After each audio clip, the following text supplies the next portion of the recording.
With over 15 years' experience in the restaurant biz, from hostessing, to serving, to bartending, and even cutting up pounds of veggies for salads and pizzas, I have seen enough to know within 5 minutes of stepping into a restaurant whether that place is being run well. Netflix's The Crown is one of television's most ambitious, most expensive series, dramatizing the extraordinary reign of Queen Elizabeth II. What are some signs that you're in a bad restaurant?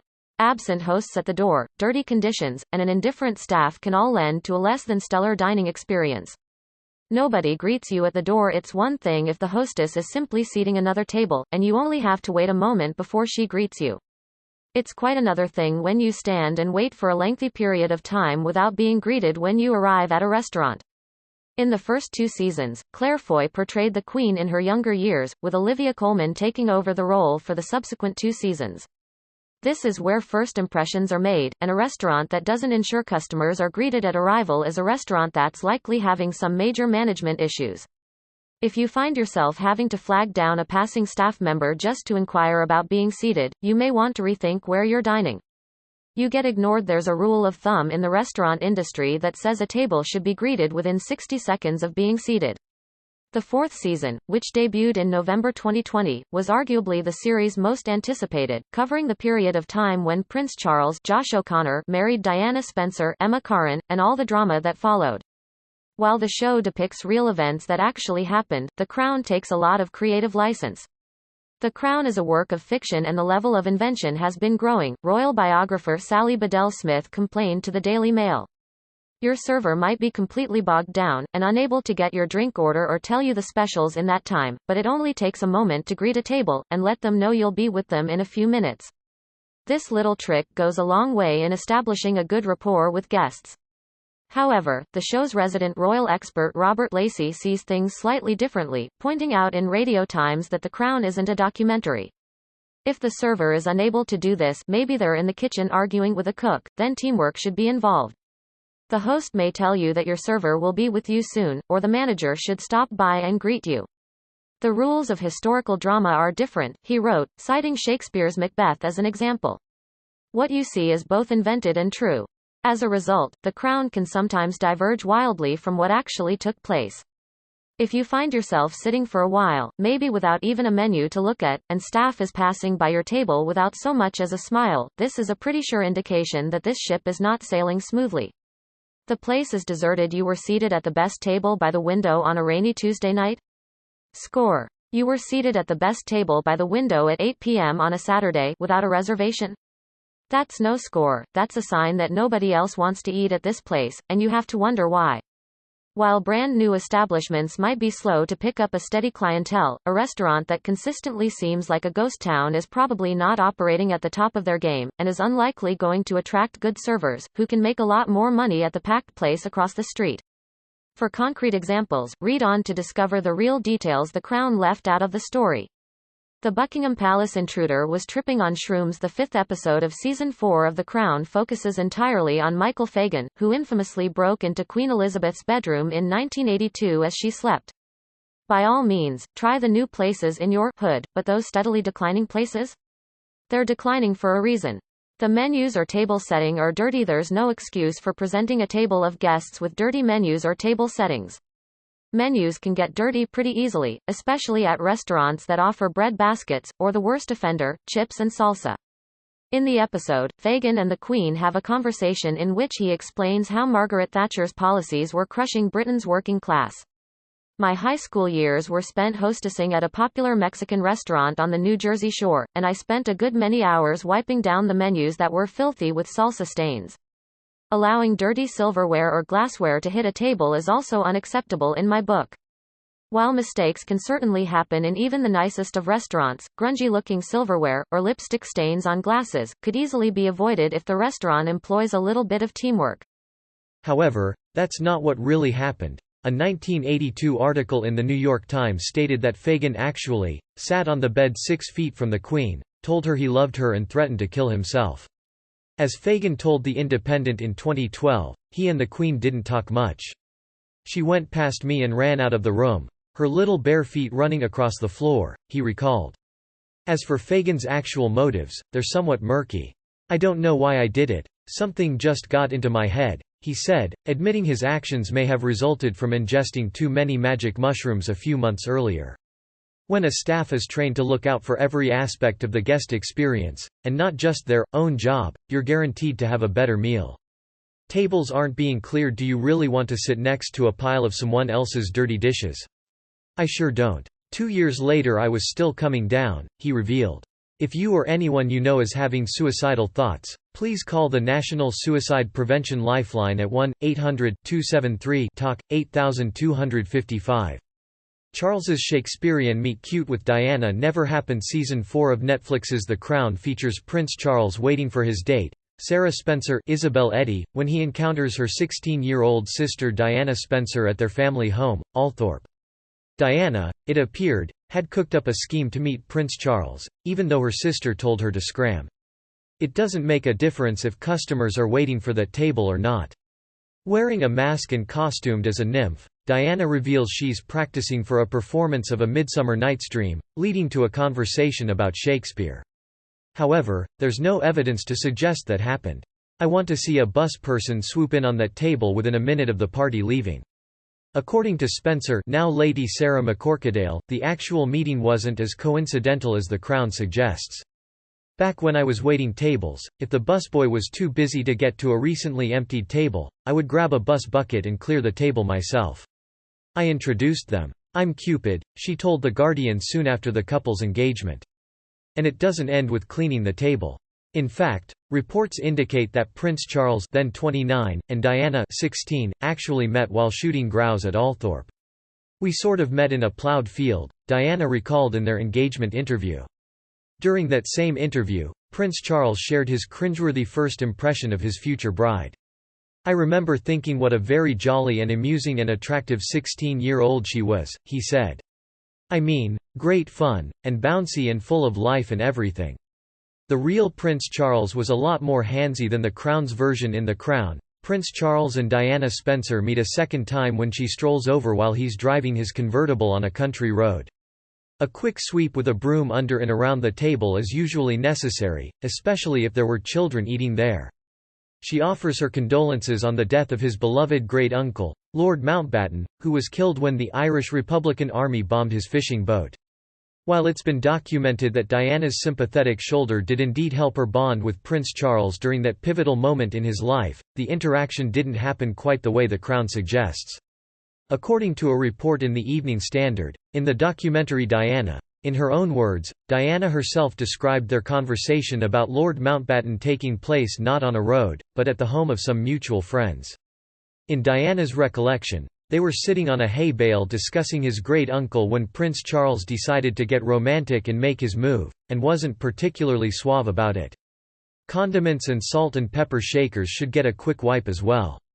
The staff seem miserable or distracted. Everyone in the service industry has suffered through their fair share of shifts when they just weren't in the mood to give you service with a smile. But those of us seasoned in the industry know how to fake it till we make it, or how to rely on our coworkers to give us a hand and get us through the shift. When you notice, though, that the entire staff seems like they would prefer to be somewhere else, or that they are more interested in their own drama and socializing to see you frantically waving your empty water glass at them, it's a pretty sure sign that the restaurant is going downhill fast. If the staff has mentally checked out, it's likely that management has as well. Managers don't help out. This one still remains my largest pet peeve. The next minute he leapt on me, practically, she said. Managers and owners who sit around and don't pitch in when the rest of the staff is in the weeds. The best restaurants I have worked in were restaurants where managers and owners were not above doing every job in the restaurant if it meant the guests had a better experience. It was strange. Whether it be running food, clearing a table, or taking a drink order, if the staff is busting their butts to get through a rush, management should be there to lend them a hand. I thought, this isn't very cool, but I had nothing to go by, because I'd never had a boyfriend. Oh. The Balmoral test may or may not be real. Among the more memorable moments in the fourth season of The Crown is when both Diana Spencer and British Prime Minister Margaret Thatcher are invited, at different times, to spend a weekend at the Royals' Balmoral estate in Scotland. Both are then subjected to the Balmoral test, which the Telegraph described as an unspoken code of conduct that guests are expected to follow. Diana fits right in, passing with flying colours as she eagerly marches in the muck with Prince Philip. Thatcher, on the other hand, fails miserably, bailing early and heading back to 10 Downing Street. But is the so-called test, and the loopy, ibble-dibble, drinking game, actually for real? Well, that depends on who's asked. As Entertainment Weekly reported, royal journalists contend these make-or-break showdowns absolutely take place, although there is no concrete evidence supporting the veracity of ibble-dibble. However, royal historian Hugo Vickers disputed that. At the end of the day, this means happier customers, and more money in everyone's pockets. I worked briefly at an uber-trendy restaurant in Manhattan, and made the mistake of asking the owner to run some eggs Benedict to a table while I juggled coffee and juice on a tray. Of course the Balmoral test doesn't exist, he told Insider. The royal family is very well aware that guests are going to be nervous in their presence, and go out of their way to make them welcome. Roller skating wasn't the only thing Princess Diana did in the halls of Buckingham Palace when young Diana Spencer comes to live in Buckingham Palace in The Crown. Her youthful naivety is highlighted in a scene that follows her roller skating through the palace halls, listening to Duran Duran's "Girls on Film" on her Sony Walkman. Did that really take place? Actress Emma Corrin, who plays Diana, believes that it absolutely did. "I think she really did do that," Corrin told Sky News. "He then loudly berated me, in front of customers, and told me he doesn't run food. Do you know what, it was that kind of thing, it was the roller skating, the sense of fun that she obviously had before she became royal and that she kind of maintained, that I think was quite rare." Corrin's belief is backed up by the Crown producer Una Obeirne. "Dude, those are guests of your restaurant, and they can clearly see that their eggs are sitting under a heat lamp." It's true. She told Vogue of Diana's roller skating. "If you're going to run a restaurant, you need to be willing to get your hands dirty. Other customers seem unhappy you may just be seated next to a grumpy Gus, but if you notice more than one customer in a restaurant frantically looking around for their server, or see that people are sending food back to the kitchen, you may just be in a bad restaurant." Signs to spot include people waiting long times for their food, water glasses not being filled, and drink orders arriving after the food has already come out of the kitchen. In addition, she declared that Diana also rode her bicycle around inside the palace the night before she got married, but we didn't manage to get that in. It's hard to do on some of those carpets. The roller skating scene, added Obeirne, reminds you that Diana was only 19 at that time. The truth about Diana's Phantom of the Opera performance in The Crown: Diana Spencer spends weeks with a choreographer to learn a dance routine set to Billy Joel's Uptown Girl, that she performs on stage at the Royal Opera House as a birthday surprise for Prince Charles, who later erupts in anger that her performance upstaged him. As Harper's Bazaar recalled, that performance happened for real. Diana later gives Prince Charles an anniversary present, a VHS tape featuring her singing a song from The Phantom of the Opera. If other people are having a bad experience at the restaurant, you may have to brace yourself for a less than satisfactory meal. The kitchen or server makes more than one mistake. We are human, and we all make mistakes now and then, so one minor mistake by your server or the kitchen is nothing to get all worked up about. This also happened, but details are sketchy. Diana went to the West End, had the set to herself, and we know Andrew Lloyd Webber was there, but no one knew exactly what she did because no one's seen the video. The Crown's head of research, Annie Sulzberger, told Vogue. However, a 1988 column in The Washington Post offers more insight, reporting Diana saying, "All I ask of you." She did this simply by renting the show's set at the theatre in London's West End where it is playing and having her movements directed by the show's choreographer, Gillian Lynn. The show's composer, Andrew Lloyd Webber, was there to oversee her performance. The Crown skipped over Princess Anne's scandalous love letters. The Prince Charles and Princess Diana drama dominates the fourth season of The Crown, but in actuality there were other royal scandals taking place at the time. Consistent errors though, or errors that are not quickly and pleasantly corrected? That's a big clue that you're in a terrible restaurant. While the season includes Princess Anne discussing her unhappy marriage, The Crown skipped her big controversy. According to Express, Princess Anne was having an affair with Timothy Lawrence, the Queen's equerry, which became public knowledge in 1989 when love letters he'd written her were published in The Sun. Scotland Yard undertook an investigation, but was never able to conclusively determine how the letters made it from a briefcase in Princess Anne's private quarters to the tabloids. Some errors that should never happen include getting the wrong table's food delivered to yours, the server or kitchen staff delivering you something different than you ordered and then insisting it was you who made the mistake, meat cooked improperly, cold food, food that's been sitting too long under heat lamps, or a server forgetting to input your entire order to the kitchen. It's up to you how you want to proceed when a number of mistakes are made in one visit. Interestingly enough, the royal family didn't deny it, with a statement from Buckingham Palace actually confirming the veracity of the letters. In the wake of the scandal, Princess Anne and her husband divorced in 1992. The letters marked the first time the notoriously nosy British press learned of Princess Anne's affair. If the server isn't savvy enough to offer you something to make up for your bad experience, it's best to ask for a manager. Be polite, but clear, about the meal's shortcomings. However, her comings and goings from Lawrence's home were common knowledge among his neighbors. A good restaurant will probably offer you a free dessert, or take something off of your bill. A bad restaurant? Well, let's just say you aren't likely to come back. Drinks take forever. Sometimes you need to just to cut the server and bartender some slack. The bar can get slammed during a busy shift, and drinks may not come out in time to greet you before you get your first appetizers. However, when every drink is horribly late, or you notice from the corner of your eye that your servers seem to be required to make your cocktails themselves, that's a sure sign you're dining at a restaurant that's either short on staff, or so poorly managed they haven't placed a bartender behind the bar whose sole function is to service table orders. Royal reporter Ashley Walton expressed shock that not one of those neighbors thought to ring the paper and tell us. The royal wedding is never shown in The Crown. Arguably the biggest royal event that isn't shown in The Crown's fourth season is the wedding of Prince Charles and Princess Diana. So why was the wedding, watched by 750 million people worldwide, not featured in the series?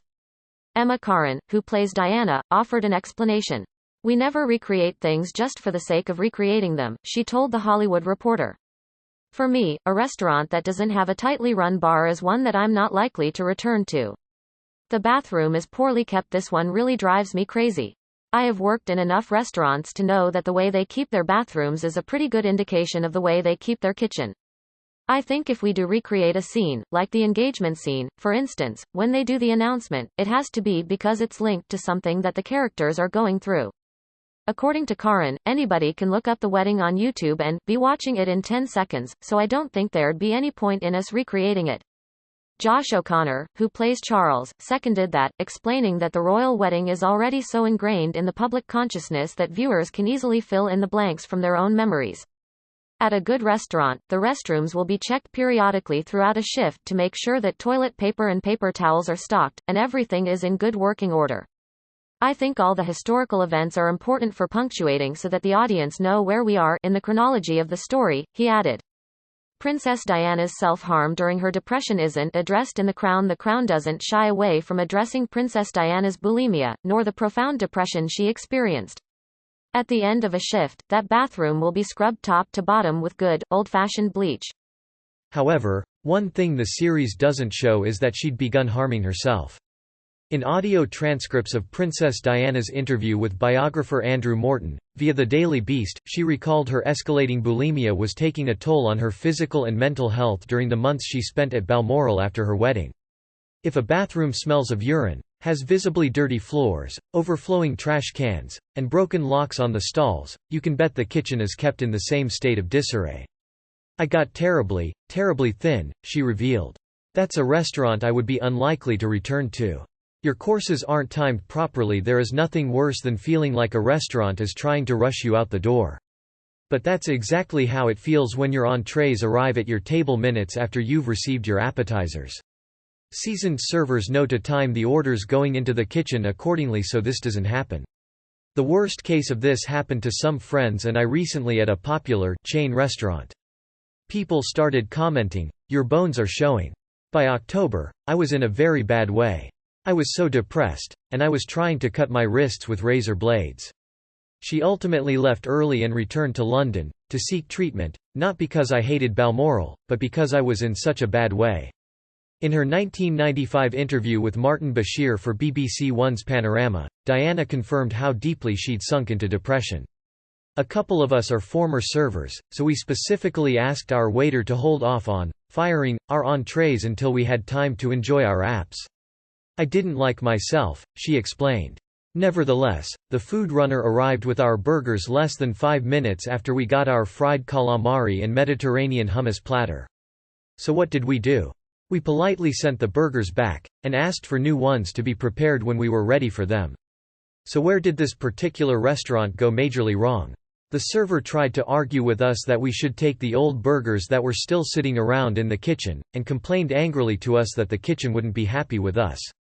Needless to say, it will be a long time before we eat there again. I was ashamed because I couldn't cope with the pressures. If you or anyone you know is having suicidal thoughts, please call the National Suicide Prevention Lifeline at 1-800-273-TALK, 8255. The IRA also attempted to assassinate Prime Minister Margaret Thatcher. The first episode of The Crown's fourth season details the assassination of Lord Mountbatten by the Irish Republican Army (IRA). Mountbatten's death, from a bomb that exploded aboard a boat while he was fishing, proved devastating for the royal family. However, another significant assassination attempt was also mounted by the IRA, which was not addressed on the show: the 1984 bombing of the Brighton Hotel, with Prime Minister Margaret Thatcher the intended victim. At least we weren't afraid to speak up about what we wanted, though. Many customers in restaurants are shy about speaking up when they are unhappy. As The Guardian recalled, the IRA planted a bomb with a timer set to a long delay before Thatcher and several members of her cabinet checked into the hotel. As long as you're polite about your complaint, you're doing your part to inch that restaurant toward being a slightly better restaurant for everyone. Terrible food, great service can make up for a lot, but nothing will make you want to return to a restaurant if the food is truly terrible. Watch out for flowery menu descriptions that don't accurately describe what you actually get, as well as cheap ingredients being subbed in for more expensive items. If a kitchen is being run poorly, you'll likely spot inconsistencies with portion sizes and food quality. While Thatcher managed to escape the explosion, the blast left 5 dead and 32 injured. The IRA claimed responsibility for the attack, and vowed it would not be their final attempt. Unfortunately, once great restaurants can go downhill, particularly if they lose their chef or key kitchen staff, or are having money troubles. Today we were unlucky, but remember, we only have to be lucky once, the group said in a statement, via the New York Times. You will have to be lucky always. Give Ireland peace and there will be no more war. Margaret Thatcher's close relationship with Ronald Reagan isn't mentioned in The Crown. Several seasons of The Crown have featured dramatized appearances by American presidents. I've worked in restaurants that quietly attempted to serve cheaper bread and butter, and cut down on the size of alcoholic beverages. In Season 2, Buckingham Palace was graced by a visit from John F. Kennedy. Michael C. Did the guests notice? Of course, they did. They seem to want you to leave. In all fairness, there are legitimate reasons why a server will drop your check off early in your meal. Perhaps you're seated at a busy sidewalk cafe, and that's simply their policy to curtail dine and dashers. Maybe you're eating at a busy bar, where the updated check is kept in front of you at all times in case you need to leave in a hurry. But in some sad instances, it could be that the server just doesn't want to deal with you anymore. Then, the following season brought Princess Margaret Helena Bonham Carter to a state dinner at the White House, where she traded filthy limericks with Lyndon B. Johnson, Clancy Brown. With that in mind, it seems a major missed opportunity that the fourth season didn't bring about a meeting with Ronald Reagan, whose 2 terms as president coincided with Margaret Thatcher's tenure as Britain's Prime Minister. If a server is ending their shift, like between lunch and dinner, they should either wait it out until your meal is finished, or let another server finish your table for them. This makes even less sense when considering how closely aligned Reagan and Thatcher came to become during that era. Given that the two had been described as political soulmates, it seems odd that the show would have glossed over this key geopolitical alliance and their respective roles in helping to hasten the end of the Cold War. That observation in turn leads to the realization that another monumental historical event wasn't covered in The Crown: Thatcher's historic 1987 visit to Moscow to meet with Russian leader Mikhail Gorbachev. The death of Wallis Simpson is completely ignored in The Crown. Although he only appeared in The Crown a few times, the Duke of Windsor looms large throughout the series. After all, had it not been for the former King Edward's decision to abdicate the throne in order to marry American divorcee Wallis Simpson, Queen Elizabeth never would have been coronated. Season 3 brought about the Duke's return, albeit in his dying days, to illustrate the parallels between his scandalous relationship with Simpson and Prince Charles's similar situation with Camilla Parker Bowles. While the Duke of Windsor died in 1972, his widow outlived him by more than a decade. Given Simpson's prominence in The Crown's underlying story, it seems strange that Season 4 makes no mention whatsoever of her death in 1986. The following year, Simpson's jewelry was auctioned off at Sotheby's in Geneva, setting a new record for a single-owner collection by bringing in $50 million, reportedly 6 times more than had been anticipated.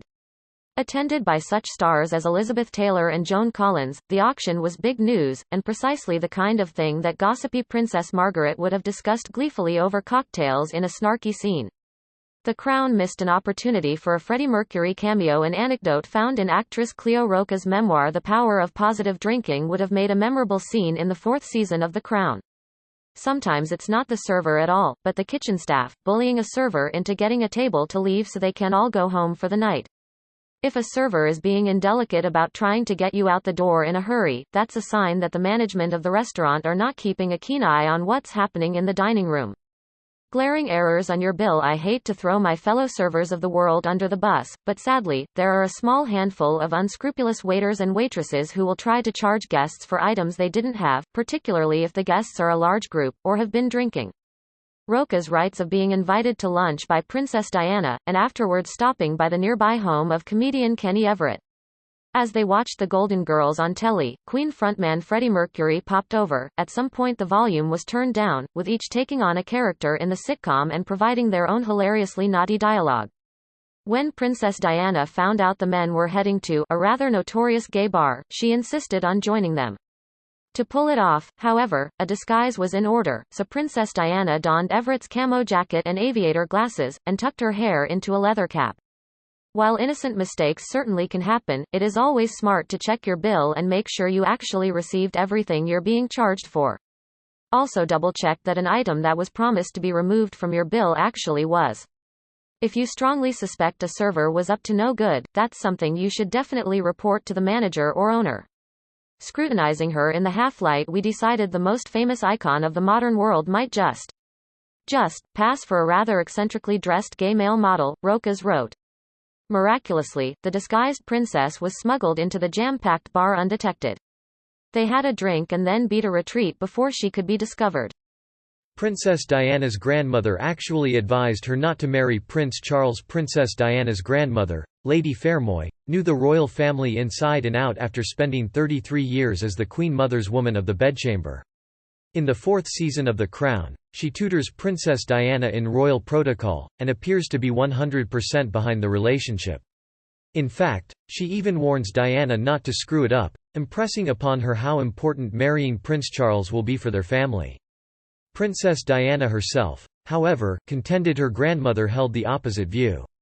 In Andrew Morton's Diana, Her True Story, in her own words, not only does Princess Diana deny her grandmother was responsible for engineering the union, but actually cautioned her about the difficulties she would face. "Darling, you must understand that their sense of humor and their lifestyle are different," she explained. "I don't think it will suit you." In The Crown, there's only one person who predicts that Prince Charles's marriage to Diana will be a catastrophe, Princess Margaret. However, there's no evidence she ever said any such thing. In fact, Helena Bonham Carter has credited herself for coming up with the idea.